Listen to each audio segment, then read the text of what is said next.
Christian Kirk played 9 games last season without DeAndre Hopkins. Make that 8 games, pardon me. His 17-game pace, 91 catches, 1,029 yards, only 2 touchdowns on 123 targets. Not too bad. Now he's the number 1 wide receiver for Jacksonville. Let's talk about it right now with Jacob Gibbs. And this is Fantasy Football Today in 5. We're giving you 5 minutes on Christian Kirk. So he hopefully will be in the slot. Is that what you're hoping here in Jacksonville? Yeah, I definitely think so. Marvin Jones and Zay Jones likely set to be kind of the field stretchers from the perimeter, and Kirk playing from the slot. I think Jacksonville kind of knows what they get here with Christian Kirk. There's probably a reason that they paid so much for him. I assume that they envision a specific role for him, and I think that is from the slot. That's where he's been the best. We've seen that both in college and at the NFL level. So 80% of his routes came from the slot at Texas A&M. That's where 78% of his snaps came during his breakout season last year. And for his career, he's averaged 1.7 yards per out run from the slot compared to 1.4 when running outside of the slot. So it kind of took Kirk a while to get that slot role because, of course, Larry Fitzgerald stood in the way. So only 27% of his routes came from the slot during his first 3 seasons with the Cardinals. And I think that did affect his efficiency. That was kind of a part of the reason it took him a while to get going between, being miscast as kind of a perimeter receiver and dealing with injuries. It took him a while to find his footing at the NFL level, but last year he really did look the part of an explosive playmaker from the slot. He actually, outproduced DeAndre Hopkins in terms of both his yard per route run rate and his explosive reception rate, which is pretty impressive, in the same offense to outproduce one of the most efficient receivers in recent memory. And then the explosive reception rate really is what caught my eye. So among players with 100 targets and an explosive reception rate above 20%, there are only 11 guys to do that. And they're all really, really good. Deebo Samuel, T. Higgins, Jamar Chase, Tyler Lockett, Justin Jefferson, CeeDee Lamb, Devonta Smith, Mike Evans, Cooper Kupp, Devontae Adams, and Christian Kirk.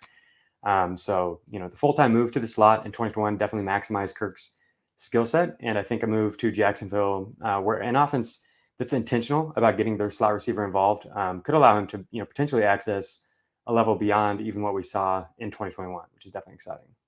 Yeah, and so in terms of targeting the slot, what have we seen from Trevor Lawrence? What have we seen from Doug Peterson?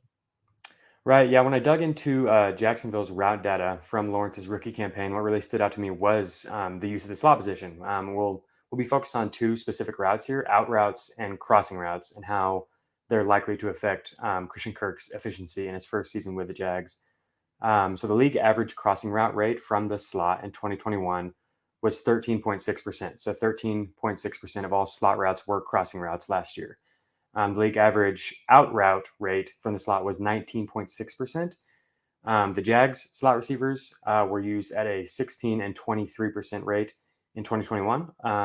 And Doug Peterson's slot receivers have used those rates at a significantly above average rate as well compared to the league average. And then we also saw Trevor Lawrence historically has just peppered his slot receiver with targets. We saw that with Amari Rodgers in college, and then in 2021 he targeted his slot receivers really heavily as well. And then particularly on those 2 routes, Lawrence targeted the slot on 26% of their out routes, which was 20% above the league average on those routes from the slot.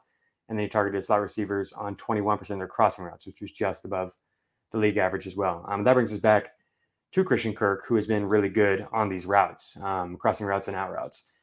They were a regular part of his route tree in Arizona, but they were hardly the focus. They used him a lot more as a downfield guy. Like we talked about, he was more used on the perimeter. But when given the opportunity to run these routes, he was really, really efficient. So Christian Kirk averaged 2.5 yards per out run on crossing routes from the slot in his career, which is 50% above the league average. That's a huge increase. And then averaged 1.5 yards per out run on out routes from the slot. Not quite as impressive, but still 13% above the league average. So Kirk has been someone who's been around the league average or maybe slightly above on most routes, but on these 2 in particular, when running from the slot, he's been significantly above the league average, which definitely stood out to me given how Jacksonville likes to use the slot position. I know one other thing you look at a lot is man versus zone coverage and those types of splits. Did you find anything, I guess, interesting for Trevor Lawrence and Christian Kirk? Yeah, it's not quite as compelling as some of this specific route data, but I think he is someone who's going to help Trevor Lawrence a lot. I think Zay Jones could as well. Lawrence was way, way better versus man coverage in college than when he faced zone Part of that was, he had really, really good receivers who dominated against man. But last year, he really struggled against man. He really needed somebody who could beat man coverage, who could beat press coverage consistently. And he just didn't have that in Jacksonville. So versus man coverage, the Jaguars receivers ranked 46th, 55th, and 76th among 99 qualified players in yards per route run against man coverage. Christian Kirk ranked 30th, so better than any of the Jags, significantly better than the bottom end guys there. And then versus press coverage, same thing. Among 72 qualified players, Jacksonville's receivers ranked 39th, 49th, and 72nd. Christian Kirk was 22nd. So not necessarily like elite versus man and press, but somebody who can consistently separate versus man coverage, can beat press coverage, and that's just not something that Trevor Lawrence has had. And the best thing about Christian Kirk is he's pretty cheap right now. He's wide receiver 43. He's not even a top 100 pick, according to Fantasy Pros PPR ADP. This is a great guy to take as a number 4 wide receiver or something like that. I've even taken him as a number 3 wide receiver in some leagues. But I think the draft value is really good on Christian Kirk. That's Jacob Gibbs. I'm Adam Azer. We'll talk to you tomorrow with a Rondale Moore profile. The something. He's not the king of ADOT. He's like the Court Chester of ADOT. Talk about that tomorrow on Fantasy Football Today.